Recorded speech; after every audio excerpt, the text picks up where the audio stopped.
Yo, what's up everyone? My name is Jet. Welcome back to episode of Inside the Lines. Hope you're having a wonderful day. The big news finally is here. The 2025 NASCAR schedule has been released. By the way, yes, I know I shaved, so I'm sure someone's going to say that in the comments. But yeah, just want to get that out of the way. But yes, the 2025 schedule has been released. We're going to go over everything that took place and what to expect for 2025. I gave my overall thoughts on it. So let's not waste any time and jump right into it.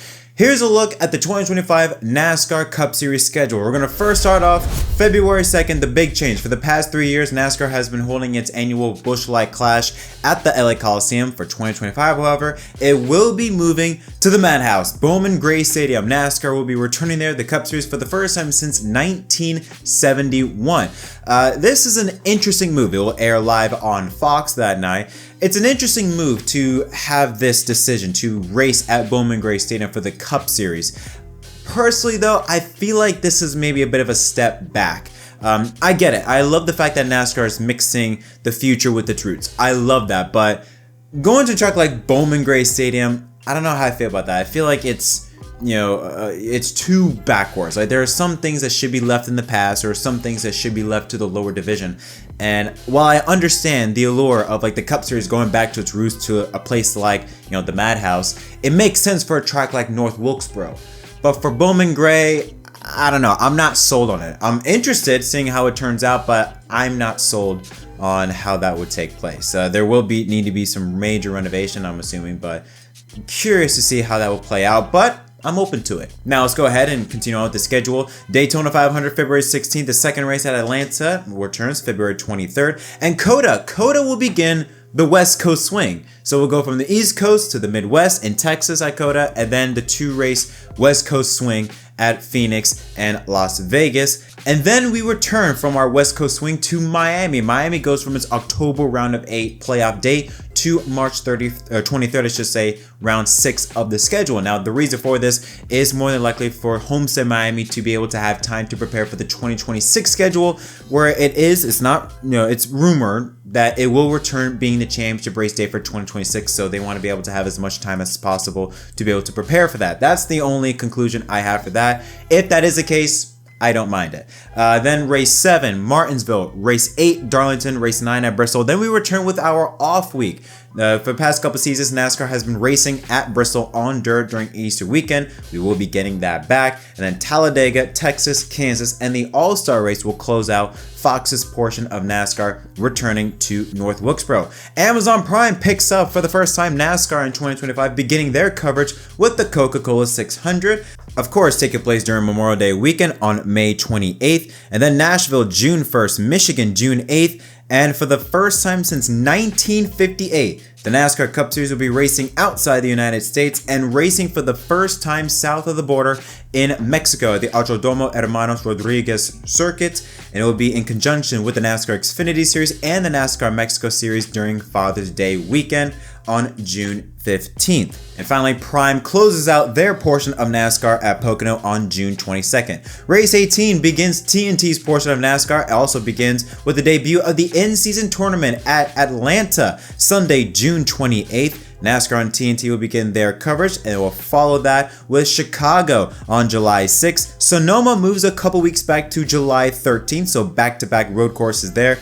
Dover, July 20th. And TNT closes their coverage of NASCAR with the Brickyard 400 on July 27th. And then the following week, NBC will take on the final 14 races beginning at Iowa August 3rd. Watkins Glen moves back to its normal race date on August 10th. Richmond downsized to one race date but keeps out as the penultimate race of the regular season, and Daytona returns as the regular season finale on August 23rd. And then the 10 race chase in the playoffs begins August 31st at Darlington, back on its normal schedule.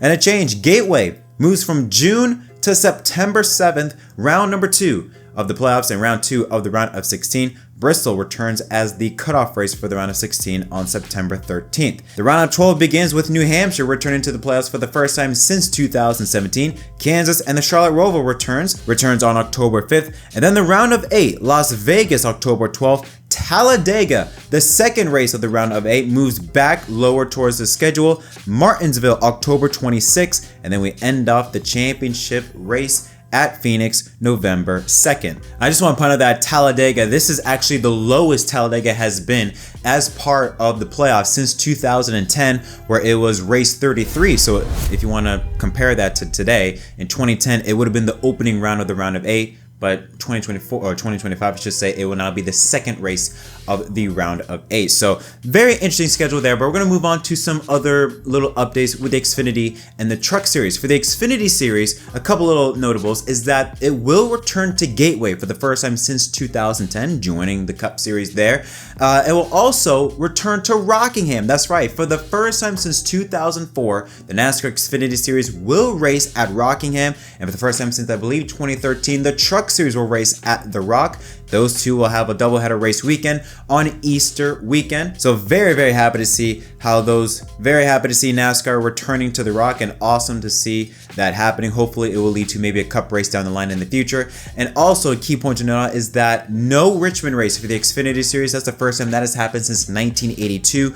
Also, the Xfinity Series will not be racing at New Hampshire as well as Michigan. So those three tracks will not be hosting the Xfinity Series for 2025. Now, also for the Xfinity Series is that they're not going to be racing at Darlington. Now, that is a big negative. I mean, come on. Everybody knows that the Xfinity Series at Darlington always producing banger after banger. For NASCAR to not have the Xfinity Series at Darlington, in my eyes, is a travesty. I know the Xfinity Series is racing there during the throwback weekend, but the Xfinity Series should be racing at Darlington twice, not once. So I have a big issue with that. But the Truck Series is returned to Michigan, so that's a plus. And for the Truck Series, they will be racing on the Charlotte Roval, joining the Xfinity and Cup Series that weekend.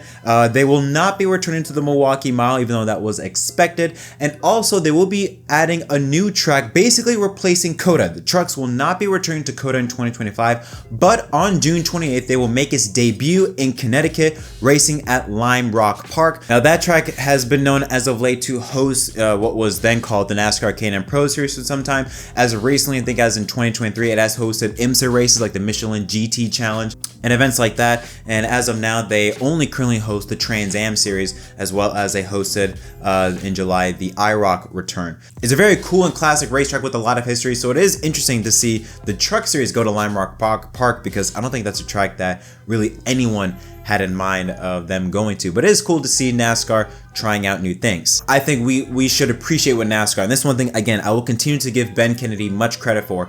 They're doing a fantastic job of combining old with new. Old, going to Bowman Gray Stadium, going back to Rockingham. Those tracks that have been a part of NASCAR's historic past for decades return to the schedule, and you're also seeing new tracks added, like going to Lime Rock Park for the Truck Series, like NASCAR Cup Series, going to Mexico. Tracks like that, combining both old and new, is fantastic, and that's one thing I will forever give credit for Ben Kennedy on.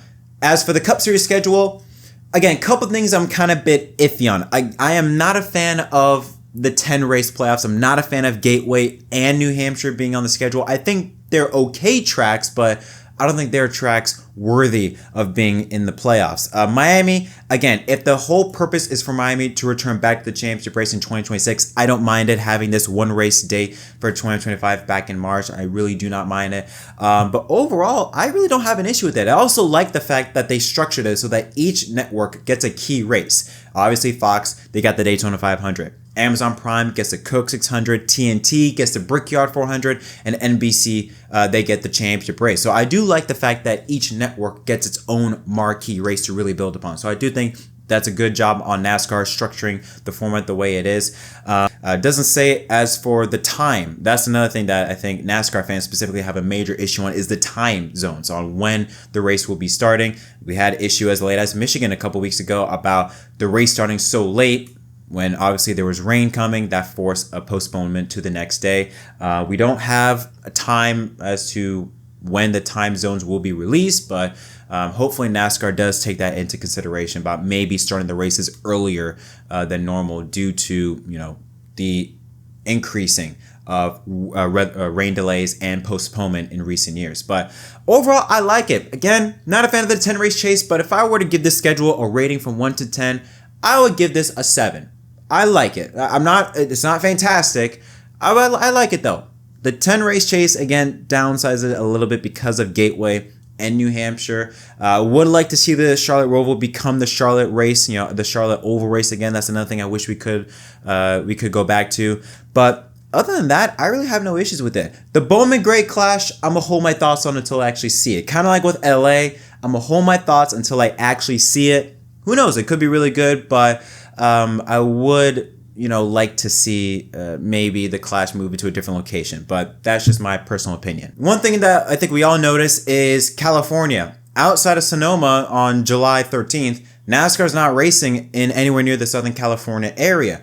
However, that may change for 2026. According to Adam Stern from the Sports Business Journal, NASCAR is looking at other sites to host the street race at. We do know that we have a deal with Chicago. More than likely, it will take place this year in 2025, but we don't know for the future in 2026. If next year is the final street race in Chicago, where would NASCAR go to host a street race? Adam Stern says that San Diego is a real possibility. Now, San Diego is 2 miles more south from Los Angeles, so you're talking real Southern California, but 2 miles south from Los Angeles. But still, I've always felt like that NASCAR needs to have a market. They need to have a place in California, and San Diego is, while not as popular maybe as it once was prior, because they had the San Diego Chargers and all that, still San Diego is a pretty big city in the state of California. So if NASCAR were to return to California, going to San Diego while they do whatever with Fontana would be a really good option. As for the Clash, and also for 2026, I mentioned Bowman Gray Stadium.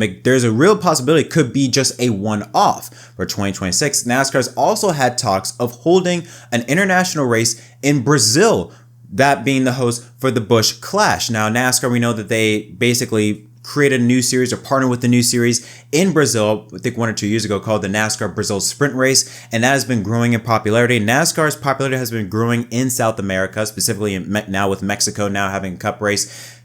I won't be surprised if you see some moves being made as soon as next year of NASCAR having very serious talks about having a race or having something being done in Brazil, in Sao Paulo, more than likely be at the Interlagos race circuit.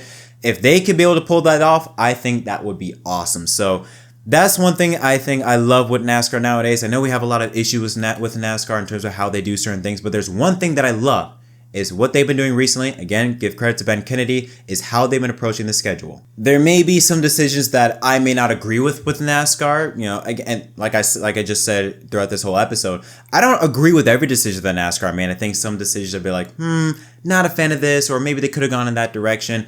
But I will never, ever, put down NASCAR for trying something different, even if it's meaning removing a race. For example, with Miami, I think Miami should always be in the playoffs, but I do trust NASCAR that there's a game plan here.